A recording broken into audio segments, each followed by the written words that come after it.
முருகனை சொந்தம் கொண்டாடக்கூடிய உரிமை தேவேந்திர குல வேளாளர்களுக்கானது.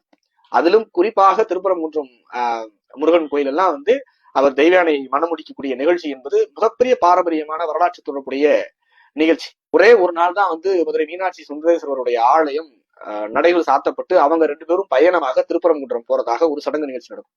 அது என்னைக்குன்னா தன் மகனான முருகனுடைய திருமணத்தன்றுதான். இது ஒரு பட்டம் பதவிதான். முருகன் என்பதும் சிவன் என்பதும் இந்திரன் என்பதெல்லாம் ஒரு பட்டம் பதவிதான். ஆண்டாண்டு காலமாக அப்படியே மருவி அவர்கள் பட்டத்தை அதனாலதான் பல ஈஸ்வரன்கள் இருக்கிறாங்க. அந்த மாதிரி சுந்தரேஸ்வரர், சுந்தரபாண்டிய மன்னனான சுந்தரேஸ்வரராக வழிபடக்கூடிய சுந்தரேஸ்வரர் தன்னுடைய குடும்பத்தோட வந்து தன்னுடைய மகனுடைய திருமணத்திற்கு அங்க போகக்கூடிய நிகழ்ச்சி நடக்கும். அவர் நேரடியாக தெய்வானையை மனம் முடித்த பிறகு தன்னுடைய மாமனார் வீடான தேவேந்திர குல வேளாளர்களின் மடத்திற்கு, இந்திரனுடைய வீடாக கருதி அந்த மடத்திற்கு வந்து சடங்குகள் முடித்து, எப்படி இன்று தேவேந்திர குல வேளாளர்கள் ஒரு திருமணம் முடித்த பிறகு மணமக்களை வந்து மறுவீட்டுக்கு அழைச்சிட்டு போற சடங்குகள் நடக்கும், திருமண சடங்குகள் எப்படி நடக்குமோ அதே போல அச்சு அசலாக அந்த சடங்குகள் இன்றும் நடந்துட்டு இருக்கு.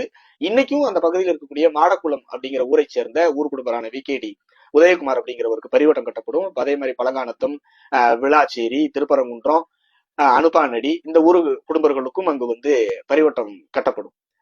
அந்த முருகனுடைய கோயில் என்பது மற்றவர்களுக்கு இறைவன், மற்றவர்களுக்கு கடவுள், மற்றவர்களுக்கு நம்பிக்கை.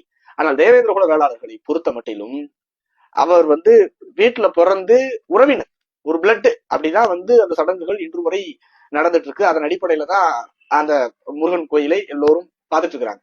ஈவன் இது தேவேந்திர குல வேளாளர்கள் முன்னின்று நடத்த வேண்டிய போராட்டம்.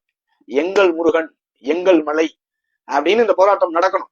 அது தேவேந்திர குல வேளாளர்களுடைய மலை, அது தேவேந்திர குல வேளாளர்களுடைய இறைவன், அது தேவேந்திர குல வேளாளர்களுடைய முன்னோர். அங்க சுத்தி இருக்கக்கூடிய நிலங்கள் வளங்கள் அனைத்தும் அந்த கோயிலுக்கு சொந்தம், கோயில் தேவேந்திர குல வேளாளர்களுக்கு சொந்தம். அப்படிதான் இருந்தது ஒரு காலத்தில். ஆனால் மக்கள் தொகை பெருக்கம், இவர்களுடைய அதிகார வீழ்ச்சி, இவர்களுடைய விழிப்புணர்வு இல்லாமை மெல்ல மெல்ல என்னவாயிடுச்சு, ஒரு நாள் விழாவாக, ஒரு நாள் சடங்காக அன்னைக்கு போய் முதல் மரியாதை கொடுத்துட்டு, அன்னைக்கு போய் இது பண்ணிட்டு, அன்னைக்கு போய் பேஸ்புக்ல போட்டோ எடுத்து போட்டுட்டு அதனுடைய பாரம்பரியமும் வழிபாடும் முறையும் அதனுடைய கடந்த கால ஆயிரக்கணக்கான ஆண்டுகள் வரலாறும் அவர்கள் முன்னோர்கள் அந்த உரிமையை பாதுகாப்பதற்காக பிரிட்டிஷ்காரன் இங்க இருந்திருக்கிறான், முகமதிய படையெடுப்பு வந்திருக்கு, கலப்பிரர்கள் இங்க வந்திருக்கிறான், நாயக்கர்கள் ஆட்சி நடந்திருக்கு.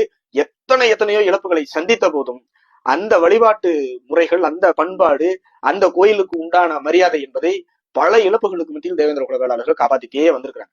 ஒரு ஸ்டேஜ்ல இவர்களுடைய இயலாமை, இவர்களால எதையும் எடுத்து பணங்கள் செலவழிக்க முடியல. அப்படிதான் திருச்செந்தூர் மலையில 7 மடங்கள், திருச்செந்தூர் முருகன் கோயில்ல இருக்கக்கூடிய மடங்கள் தேவேந்திர குல வேளாளர்களுடைய பிரிவுகளுடையதுதான். ஆனால் இன்னைக்கு அந்த மடங்களை புனரமைக்கக்கூடிய சக்தி கூட அவங்கள்ட்ட இல்லாததுனால இன்னைக்கு பணம் இருக்கக்கூடியவங்களுக்கு, அது ஒரு காலத்துல வேறையா இருந்தது, இன்னைக்கு அவர்கள் கட்டுப்பாட்டுல போகுது. இன்னும் பல சாதிகள் கூட கொடி பிடிச்சிட்டு அங்க